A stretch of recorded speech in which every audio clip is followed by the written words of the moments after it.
Hello YouTube, you can call me RO. This is How to Think and Grow Rich by Napoleon Hill. I rewrote it here in so it's like a summary, but it's like my story, But we're on chapter 9, it's like my affirmation video. This is mine. We're on chapter 9. We're at persistence. The sustained effort necessary to induce faith. I hope you're listening. I have a lot to say. I'm just reading it. Okay, anyways. The 8th step towards riches. Persistence is a central factor in the procedure of transmuting desire into monetary equivalent. The basis of persistence is the power of will. Will, power, and desire, when properly combined, make an irresistible pair.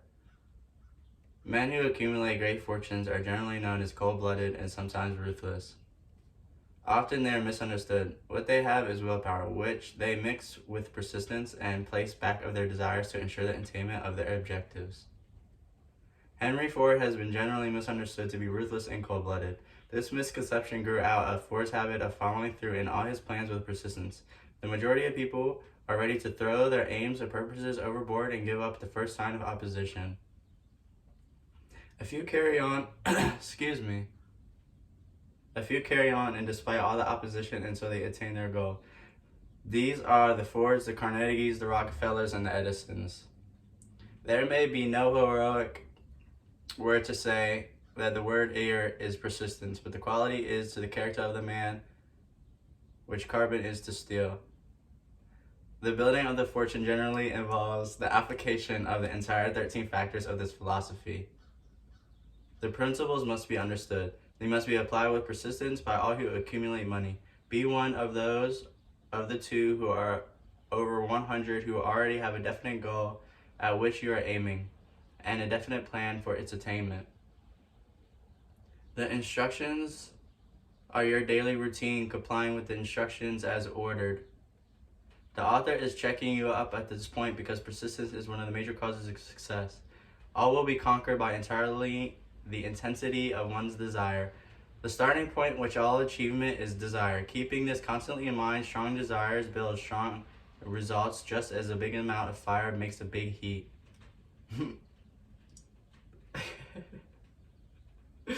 More persistence builds up only a stronger fire under your desires. Continue to read through to the end and start immediately to carry out the instructions given connection with the 6 steps. The eagerness with which you follow the instructions will indicate clearly how much you really desire to accumulate money. Futures and fortunes gravitate to the men's minds who have been prepared to attract them just as surely as water gravitates to the ocean. In this book may be found all the stimuli necessary to attune any normal mind to the vibrations which will attract the objects of one's desires. Surround yourself with a mastermind group, and through the cooperative efforts of the members of this group, you will achieve persistence. You will find additional instructions for the development of persistence in the chapters in autosuggestion and the subconscious mind. Follow the instructions outlined in these chapters until the habit of nature hands over to your your subconscious mind a clear picture of the object of your desire. From at that point, you will not be handicapped by opposition. Your subconscious mind works continuously while you're awake and while you're asleep. To get results, you must apply all the rules until their application becomes a fixed habit within you. Money is attracted to whose mind has been deliberately prepared to attract it, and through the same laws, the money consciousness must be created to order. Catch the full significance of the statements in the preceding paragraph, and you will understand the importance of persistence in the accumulation of a fortune. With persistence, you will win. If you have experienced a nightmare, you will realize the value of persistence. You are lying in bed, half awake, with a feeling that you're about to smother. You are unable to turn or use a muscle, and you realize you must begin to regain control of your muscles. Through the persistent effort, you will power through, and you will finally manage to move your fingers at one hand. By continuing to move your fingers, you will extend control to the muscles of one arm until you can lift it, and then you can gain control of the other arm in the same manner until you finally gain control of all the muscles in the legs and extend the other leg. Then one supreme effort of will, you regain complete control over your muscular system and snap out of your nightmare. Yeah, the trick has been turned step by step. You may find it necessary to snap out of your mental inertia through a similar procedure, moving slowly at first and increasing your speed until you gain complete control over your will. Be persistent no matter how slowly you may at first have to move. With persistence, you will have success. Selecting your mastermind group. Selecting your mastermind group, you will have at least one person who will aid you in the development of persistence. Some men who have accumulated great fortunes did so because of the necessity. They developed the habit of persistence because they were so closely driven by circumstances that they had to become persistent. There is no substitute for persistence. It is the best quality, remember this, and it will enhearten you. Those who have cultivated the habit of persistence seem to enjoy insurance against failure. No matter how many times they are defeated, they finally arrive towards the top of the ladder. Sometimes it appears that there is a hidden guide whose duty it is to test men all through all sorts of circumstances and experiences. Those who always pick themselves back up and keep trying arrive, and the world cries, "Bravo, I know you could do it." The hidden guide lets no one enjoy great achievement without passing the persistence test. Those who can take it are bountifully rewarded for the persistence. They receive as their compensation whatever goal they are pursuing. That is not all. They receive something infinitely more important than material compensation, the knowledge that every failure brings with it the seed of equivalent advantage. There are exceptions to this rule. A few people know from experience that the soundness of persistence. There are ones who have not accepted defeat as being anything more than temporary. There are ones whose desires are so persistently applied that all must be changed into victory. Apply everything as an urge to a greater effort. But what we do not see, what most of us never suspect of existing, is the silent but irresistible power which comes to the rescue of ones who fight on in the face of opposition. If we speak of this power at all, call it persistence. And let it go at that. One thing we all know, possessing persistence, one achieves noteworthy success in any calling. As the lines are being written, Napoleon Hill looks up from his work out the window and sees before him, less than a block away, the great mysterious Broadway and graveyard of dead on the front porch of opportunity. From all the world, people have come to Broadway seeking fame and fortune, power, love, or whatever it is that human beings call success. Once in a great while, someone steps out from the long line of seekers, and the world hears that another person has mastered Broadway. But Broadway is not easily nor quickly conquered. She acknowledges talent, recognizes genius, pays off in money, only after one has refused to quit. Then we know he who has discovered the secret of how to conquer Broadway. The secret is always inseparable and attached to one word: persistence. The secret is told in the story of Fannie Hurst, whose persistence conquered the Great White Way. She came to New York in 1915 to convert writing into riches. The conversion did not come quickly, but it came. For 4 years, Miss Hurst learned about the sidewalks of New York from first-hand experience. She spent her days laboring and her nights hoping. When hope grew dim, she did not say, "All right, Broadway, you win." She said, "Very well, Broadway, you may whip some, but not me. I'm going to force you to give up."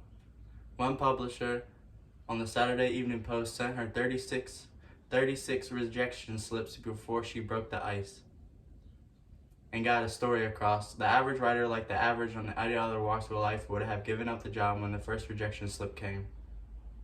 She pounded on the pavements for 4 years to the tune of the publisher's no, because she was determined to win.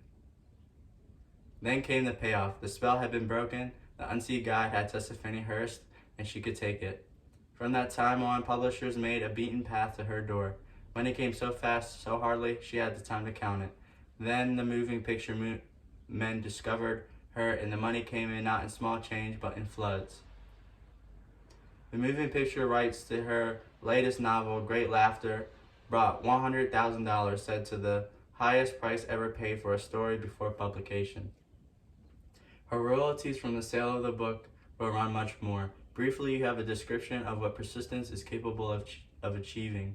Fannie Hurst is of no exception. Wherever men and women accumulate great riches, you may be sure at first they acquired persistence. Broadway will give any beggar a cup of coffee and a sandwich, but it demands persistence of those who go after the big stakes.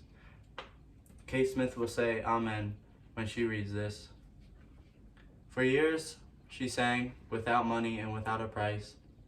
Before any microphone she could reach, Broadway said to her, "Come and get it if you can take it." She did take it, until one happy day Broadway got tired and said, "Ah, what's the use? You don't know when you're whipped, so name your price and go to work with earnest." Miss Smith named her price. It was plenty, away up in figures so high 1 week's salary is far more than most people make in a whole year, and it turns out it pays to be persistent. And here is an encouraging statement which carries with it a suggestion of great significance. Thousands of people can sing who and may excel Kate Smith and are walking up and down Broadway looking for a break without success. Countless others have come and gone. Many of them sang well enough, but they failed to make the grade because they lacked courage to keep on until Broadway became tired of turning them away. Persistence is a state of mind. Therefore, it can be cultivated. Like all states of mind, persistence is based upon the definite cause among them, and this is the definiteness of purpose. Knowing what one wants in the first and perhaps the most important step towards the development of persistence. A strong motive forces one to surmount many opposition and people desire. It is comparatively easy to acquire and to maintain persistence in pursuing the object of intense desire. Self-reliance, belief in one's ability to carry out plan encourages one to follow the plan through with persistence.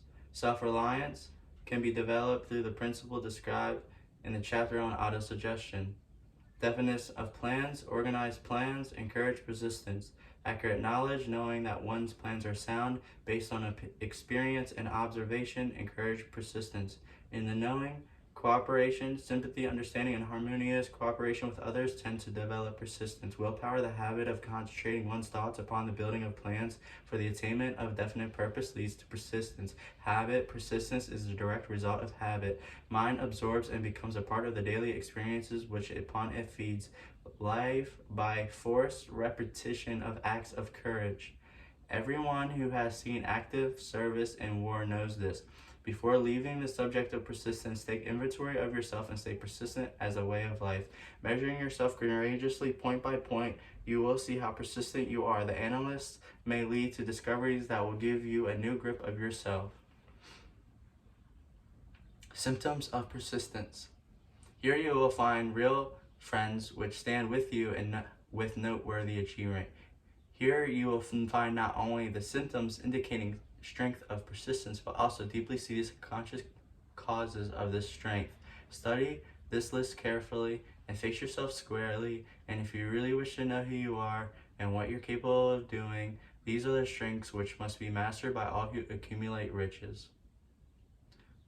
Ability to recognize and clearly define exactly what one wants. Ability to finish what one starts without procrastinating. The interest in acquiring specialized knowledge. Decision. The habit of creating definite plans for solutions. Self-reliance. Strength and ability to meet opposition and fight them. The habit of accepting full responsibility. Power of desire to choose thoughts that impel action. Willingness, even eagerness to win. Organize plans, placing and writing when you can see them and be analyzed. The habit of moving on ideas or to grasp opportunity when it presents itself. Willing. The habit of aiming at riches. The ambition to do and to own. Searching for all the riches, giving fair equivalent of merchandise. To not care what they say. The ability to create plans and put plans into action because you don't care what they say. Let us examine some of the symptoms of fear of criticism. The majority of people permit relatives, friends, and the public at large to so influence them that they cannot live their own lives because they fear criticism. Huge numbers of people make mistakes in marriage, stand by the bargain, and go through life unhappy because they fear criticism, which may follow if they correct the mistake. Millions of people neglect to acquire belated educations after having left school because they fear criticism. Countless numbers of men and women, both young and old, permit relatives to wreck their lives in the name of duty because they fear criticism. Duty does not require any person to submit to the destruction of his personal ambitions and to the right to live his own life in his own way. The fear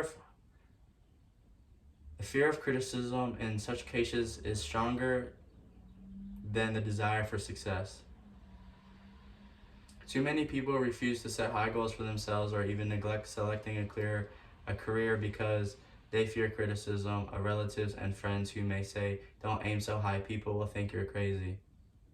When Andrew Carnegie suggested that Napoleon Hill would devote 25 years to the organization of a philosophy of an individual achievement, his first impulsive thought was, what would they say? The suggestion set up a goal within him far out of proportion to any he had ever conceived. As quickly as a flash, his mind began to create all over the traceable something inside him and said, "You have to do it, although the job is too big and requires a lot of time. What will your relatives think of you? How will you earn a living? No one has ever organized a philosophy of success, right? You have to believe you can do it. Who are you anyway to aim so high? Remember your humble birth. What do you know about philosophy? People will think you're crazy." And they did. Why hasn't some other person done this before now? These are so many questions that flashed into his mind and demanded attention. It seemed as the whole world had suddenly turned its attention with me in the person ridiculing Napoleon Hill into giving up his desire to carry out Mr. Carnegie's suggestion. Napoleon Hill had the opportunity then and there to kill off ambition before it gained control of him. Later in his life, after having analyzed thousands of people, Napoleon Hill discovered that most ideas are stillborn and need the breath of life injected into them through the definite plans of immediate action to nurse an idea of its birth. Every minute of our lives gives it better care of surviving. The fear of criticism is at the bottom of destruction, and most ideas, whichever reach the planning of action stage, many people believe that material success is the result of favorable breaks.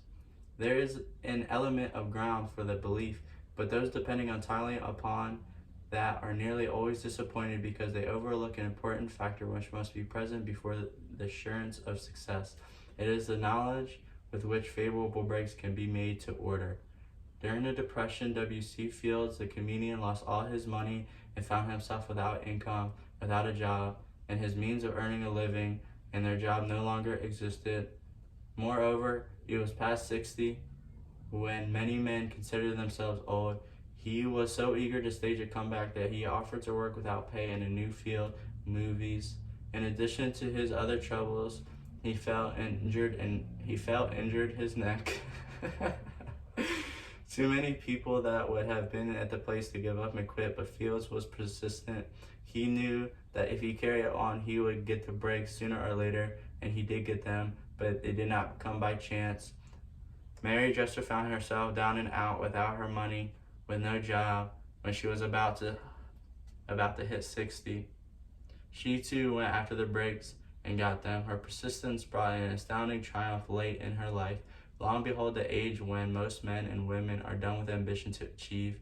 Eddie Cantor lost his money in the 1929 stock crash, but he still had his persistence and his courage. With these two plus prominent eyes, he exploited himself back into an income of $10,000 a week.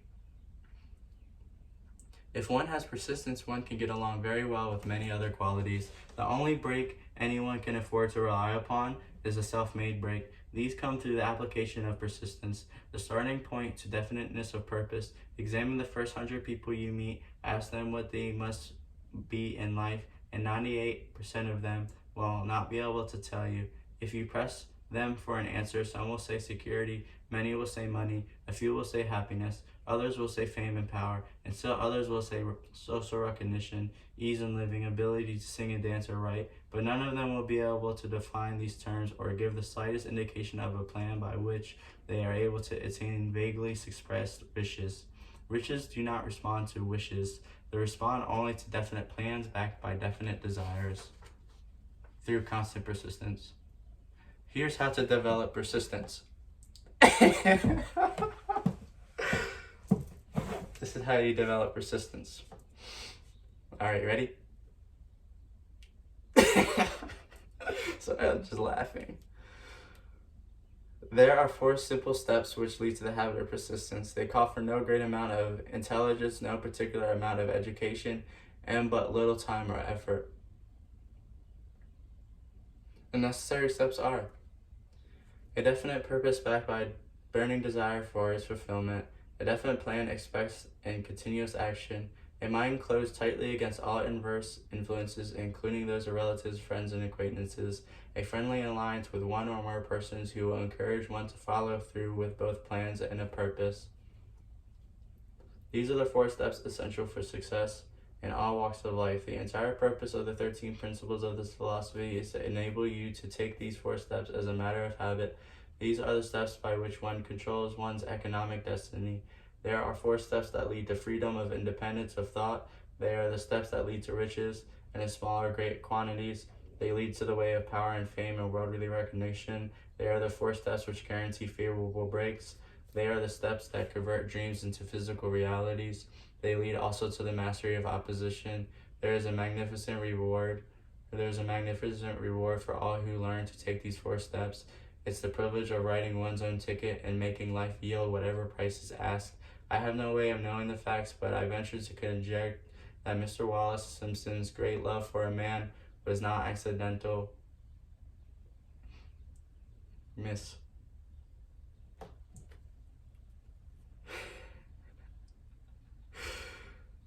Was not accidental. Where was I here? nor, nor was the result of a favorable break alone.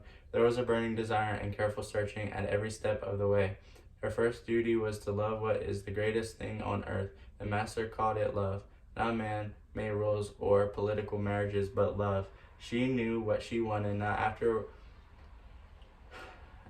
she met Miss Prince Wales, but long before that. So she tried to find it, but she had the courage to continue her search, to own herself to be true, and it must be followed as the night and day, so she can see that there is no false in any man.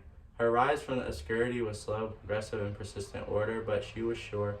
She triumphed over unbelievably long odds, and no matter who you are and what you may think of Wallace Simpson, or the king who gave up his crown for the love of this outstanding example of applied persistence as an instructor in the rules of self-determination, from whom the entire world might profit and take lessons. When you think of Wallace Simpson, think of one who knew what she wanted, and she took the greatest empire on earth to get it. Women who complain that this is a man's world that do not have an equal chance to win owe to themselves to study carefully the life of this universal woman who, at the age of which most women would consider old, captured the affections of the most desirable bachelor in the entire world.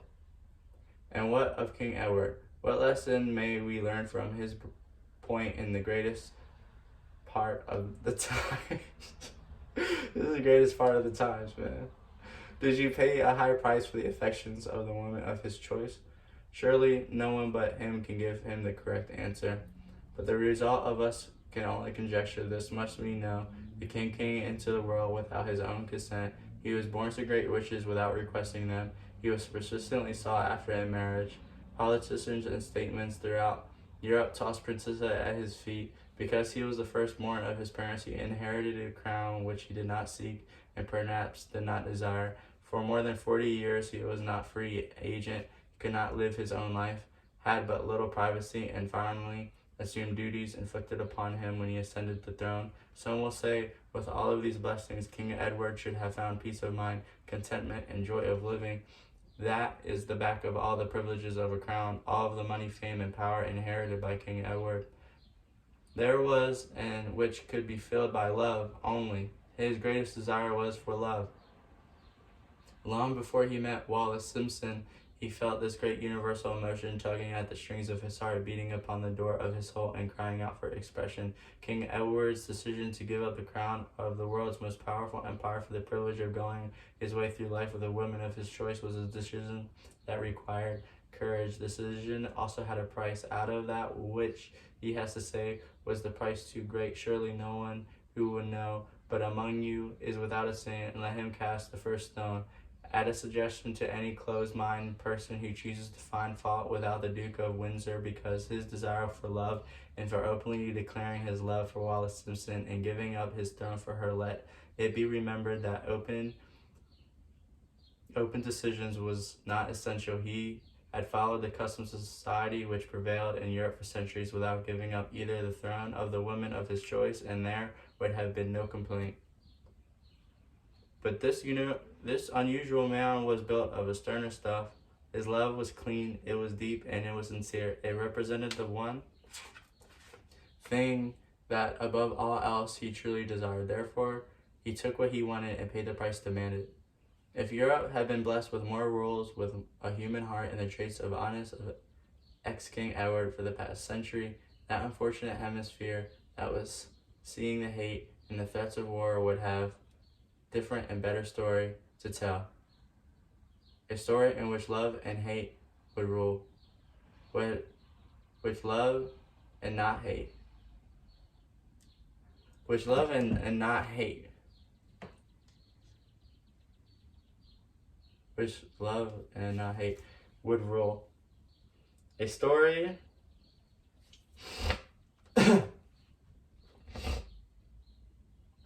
in the worlds of Stuart Austin, we raise our cup and drink this toast to that's the thing about affirmations. Ex-King Edward and Wallis Simpson blessed us, this man who comes to know that our muted thoughts are our sweetest thoughts. Blessed is the man who from the deepest can see the luminous figure of love, and seeing and singing and living sweeter and unuttered lays are the thoughts I have of you. And these words would pay tribute to the people who, more than all of others modern times, have been victims of criticism and recipients of abuse because they found their life's greatest treasure and claimed it. Most of the world would applaud the Duke of Windsor and Wallis Simpson because of their persistence in searching until they found the life's greatest reward. All of us can profit by following their example in our own search for what we demand of life. This mystical power gives men persistence and the capacity to master all difficulties. Does this quality of persistence set in one's own mind some form of spiritual, mental, or chemical activity which gives one access to supernatural forces? Does infinite intelligence throw its side on the side of the man who fights on after the battle has been lost, with the whole world on the opposing side? These and many other similar questions have arisen in Hill's mind, and he observed many men like Henry Ford who started from scratch and built an industrial empire of huge proportions with a little else in the way of beginning but persistence, or Thomas A. Edison, who with less than 3 months of schooling became the world's leading inventor and converted persistence into the talking machine and the moving picture machine and the incandescent light, to say nothing of the hundred of other inventions. Napoleon Hill had happy privilege of analyzing both Mr. Edison and Mr. Ford year after year over a long period of years through the opportunity to study them at close range. So Napoleon Hill speaks from actual knowledge when he said he found no quality such in persistence in either of them that remotely suggested the major sources of the stupendous achievements. As one makes an impartial study of the prophets, philosophers, miracle men, and the religious leaders of the past, one is drawn to the inevitable conclusion that persistence, concentration of effort, and the definiteness of purpose are the major sources of their achievements. Consider for the example of the strange, fascinating story of Muhammad. Analyze his life, compare with him the achievement of this modern age of industry and finance, and observe they have one outstanding trait in common: persistence. If you are keenly interested in studying the strange power which gives potency to persistence, read a biography of Muhammad, especially the one by Bey. This brief review of that book by Thomas in the Tribune will provide a preview of the rare treat in store for these who take the time to read the entire story of the most outstanding examples of the power of persistence known to civilization. The Last Great Prophet, reviewed by Thomas. Muhammad was a prophet, but he never performed a miracle. He was not a mystic. He had no formal schooling. He did not begin his mission until he was 40. When he announced that he was a messenger of God bringing the word of the true religion, he was ridiculed and labeled a lunatic. Children tripped him and women threw filth upon him. He was banished from his native city, Mecca, and his followers were stripped of the worldly goods and sent into the desert after him. When he had been preaching 10 years, he had nothing to show for it, but if his banishment and poverty and ridicule. Yet before another 10 years he had passed, he was a dictator of all Arabia, ruler of Mecca, and he had a new world regime which was to sweep to all areas, and before exhausting everyone else, he would give it the threefold power of the words, thoughts of prayer, and man's kinship with God. His career never made sense. Muhammad was born in poverty, members of his leading family of the Mecca, because Mecca, the crossroads of the world, home of the magic stone called the great city of the center of the trade routes, was unsanitary. Children were sent to raise in the desert by himself. Was his thoughts nurtured and drawn strength from the health of milk? Victorious. Oh my God, I don't even know right now. I'm just laughing. Like I said, victorious. He tended and hired out a rich widow as leader of the caravans. He traveled to all parts of the Eastern world, talked with many of men in diverse beliefs, and observed the decline of Christianity in all of the areas, because Chick-fil-A is closed on Sundays. Oh my God, let me stop. Alright. Alright, when he was 28, the media looked upon him with favor and married him. Her father would have objected to such a marriage, so he got drunk and held him up while he was going through the blessings. For the next 12 years, he lived as rich and as respected and very just, you have imagination. Then he took wandering in the desert, and one day returned to the first verse of the council, and appeared to him the messenger of God was the closest thing that he had been but a poet. Yet the verses of which he received and recited were better and could produce the greatest gift. It was a political companion with 60 idols, and we were equal, and it was a miracle to the faithful poet. With the closest thing he took wandering, retreated, an army fighting, invited the Jews before God, which to the Arabs was a miracle, should be a democratic state, Islam. Then recited the many verses he could produce the gifts of words that were powerful and were equal before God in the state, and it was about to set upon the rise of all men who all one, and I revealed the closest thing of the greatest gift of the idols, and I was meant to trade as he retreated and died without wincing. I think I didn't even read it. I was reading it when I wasn't reading it. I don't know what that was. He received them. The poet was all powerful. That world should be desire. Out of the desert, I will not be extinguished.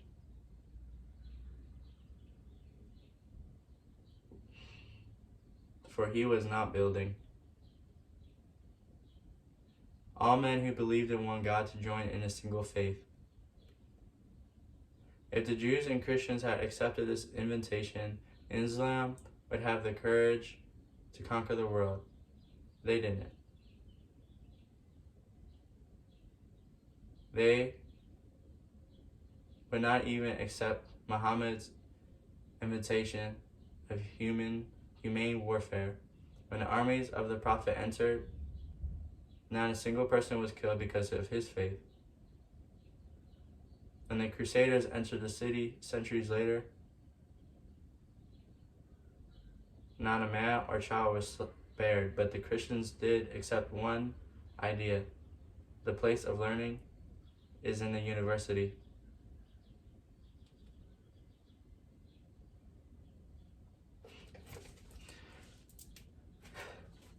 That was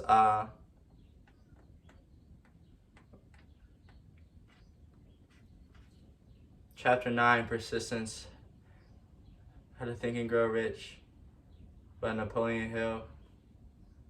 I rewrote it here. You can call me RL, because, yeah. The sustained effort necessary to induce faith. The 8 steps towards riches. Persistence, chapter 9. It's equality. Men who accumulate great fortunes. More persistence. Object of your desire. Effort of will, no matter how slowly you may. You have cultivated, not accepted existence. Every failure brings equivalent seed of greater effort, persistence. The secret is told in the story. God's plan.